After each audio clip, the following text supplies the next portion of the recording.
কি হঠাৎ করে ভাবছো যে লাগেজপত্র গোছাচ্ছি কোথায় যাচ্ছি? তো জানতে হলে অবশ্যই প্রথম থেকে শেষ পর্যন্ত ব্লগটা ওয়াচ করতে হবে। So hello everyone, welcome to back my channel. কেমন আছে তোমরা সবাই? আসার চ্যানেলের আমাদের চলো খুব ভালো আছে, আলহামদুলিল্লাহ আমরা ভালো আছি। এদিকে ব্যাগপত্র গোছাচ্ছিলাম আর এলিসা করছিল বাবার সাথে দুষ্টুমি।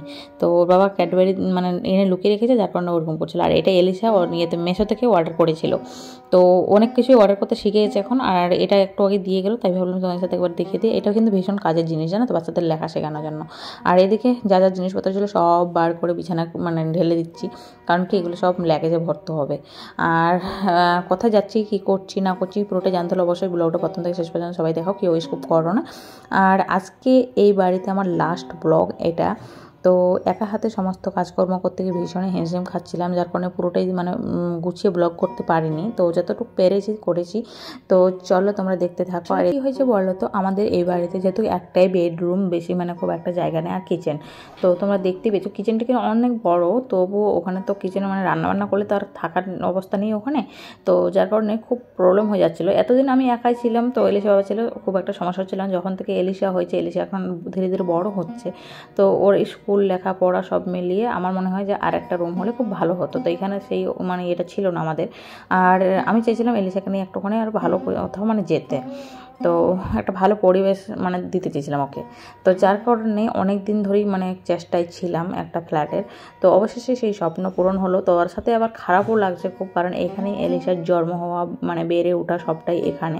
আমার মানে বিবাহিত জীবনের পরেই আমি এখানে এসেছি, এই বাড়ি থেকেই সব কিছু আমার শুরু। তো ভীষণ মন খারাপও লাগছে, খুব মিস করবো বাড়িটাকে।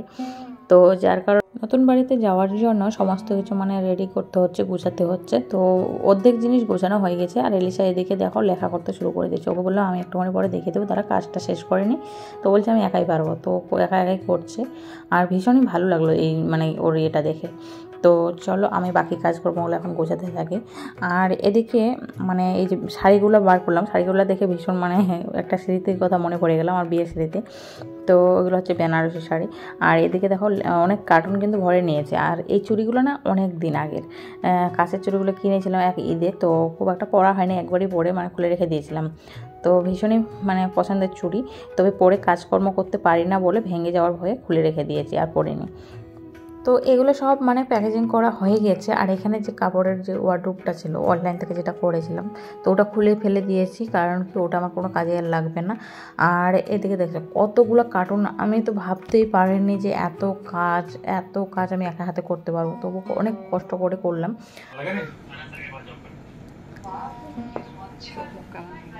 তো বাজে এখন 11টা 5 মিনিট, আর গোছগাছ মোটামুটি কমপ্লিট হয়ে গেছে। তবে কিচেনের কিছু জিনিস গোছানো এখনো বাকি রয়ে গেল। আর বেডরুমের পুরো জিনিস গোছানো হয়ে গেছে, শুধু বেডটা রয়েছে।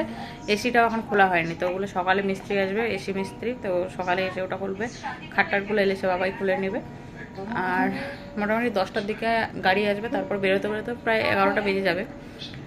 তো সেই বিকাল 4টা থেকে কাজ করা শুরু করেছি কন্টিনিউ, এই 11টা পর্যন্ত টানা কাজ করলাম।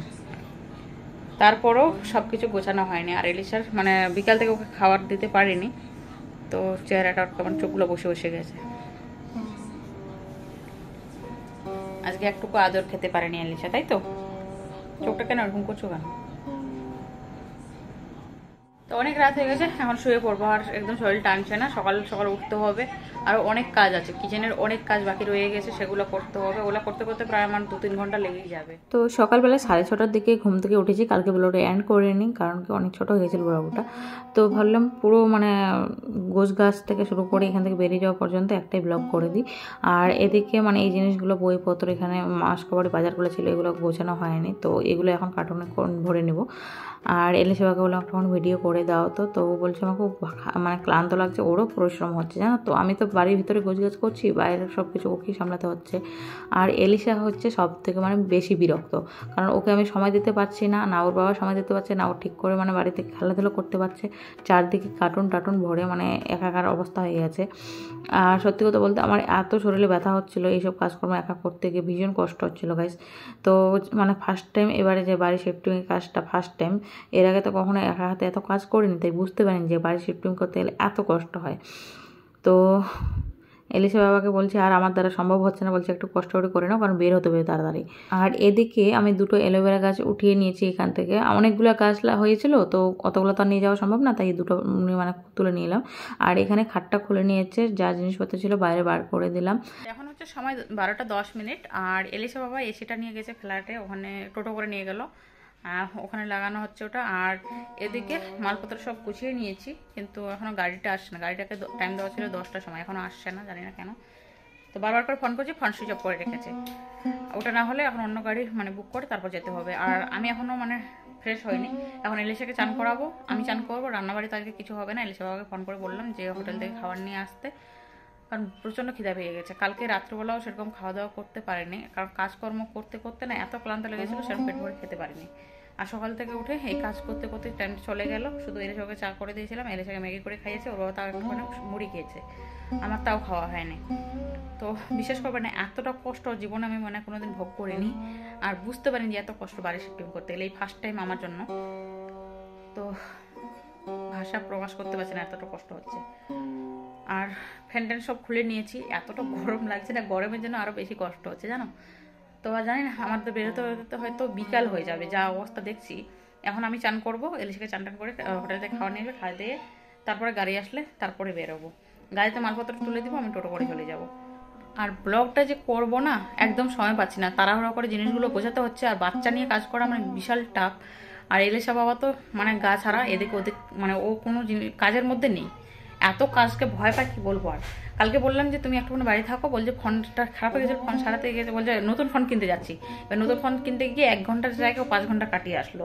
তার মধ্যে ওর পুরাতন ফোনটা খারাপ হয়ে গেছিলো, ওটা ডিসপ্লে চেঞ্জ করে নিয়ে আসছে। আমার ফোনটা একটুখানি মানে ডিসপ্লেটা কাজটা উপরে ভেঙে গেছিলো, সেটাকে চেঞ্জ করে নিয়ে এসছে। আমি ফোনটাও নিয়ে গেছিলো, যার কারণে কালকে ঠিকঠাকভাবে ব্লগ করতে পারিনি। আর সকাল থেকে টাইমও পাচ্ছি না যে ব্লগটা শ্যুট করবো। তো যতটুকু পারলাম তোমাদের সাথে শেয়ার করলাম। এবার নতুন বাড়িতে গিয়ে তোমাদের সাথে আবার কথা হবে, তো চলো।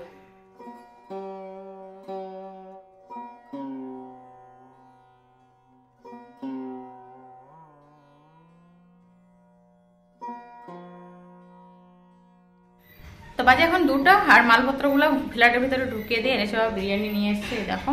তো ভাবছিলাম চানটা করে বেরোবো, এখন আমার চান করা হয়নি। তো এলিসা বাবা বলছে ওখানে গিয়ে চান করতে, তো চলো চটপটাকে খেয়ে নিই, আজকে লাস্ট। তো চলো শেষবারের মতো একবার আর তোমাদেরকে আমার বাড়িটা দেখিয়ে দিই। আর এই টেবিলটা রয়ে গেল, কারণ কি গাড়ি পুরো ভর্তি হয়ে গেছিলো জানো তো, এত জিনিসপত্র। তারপরও 4বার টোটো করে জিনিসগুলো নিয়ে যাওয়া হলো। তো এই টেবিলটা কালকে নিয়ে যাবে এলিসা বাবা। আর এই দেখো পুরো এটা ছিল বেডরুম, আর এটা হচ্ছে কিচেনটা কিন্তু অনেকটাই বড়, আগে বলেছি কিচেনটা অনেকটাই বড়। তবে এখানে মানে রান্নাবান্না করলে আর তো শোয়া যায় না, একটা খাট বসালে পুরো জায়গাটা মানে কভার হয়ে যাবে। তো যার কারণে এই ঘরটা মানে রান্নার জন্য শুধু ইউজ করা হতো। আর এখানে আমার যেগুলো হাতে করে ব্যাগগুলো নিয়ে যাবো সেগুলো রয়েছে, ট্রাইপড এগুলো রয়েছে। আর এটা হচ্ছে আমাদের পাশের বাড়ির মানে মেয়েটা, তো ওকে নিয়ে যাবো। ওকে বললাম একটু রেডি হয়ে মা, আমার সাথে যাবি, কারণ কি একা হাতে অনেক কাজ করতে হবে। ও যদি এলিসার সাথে একটু খেলা করে না, তাতেও আমার অনেকটা মানে হেল্প হবে।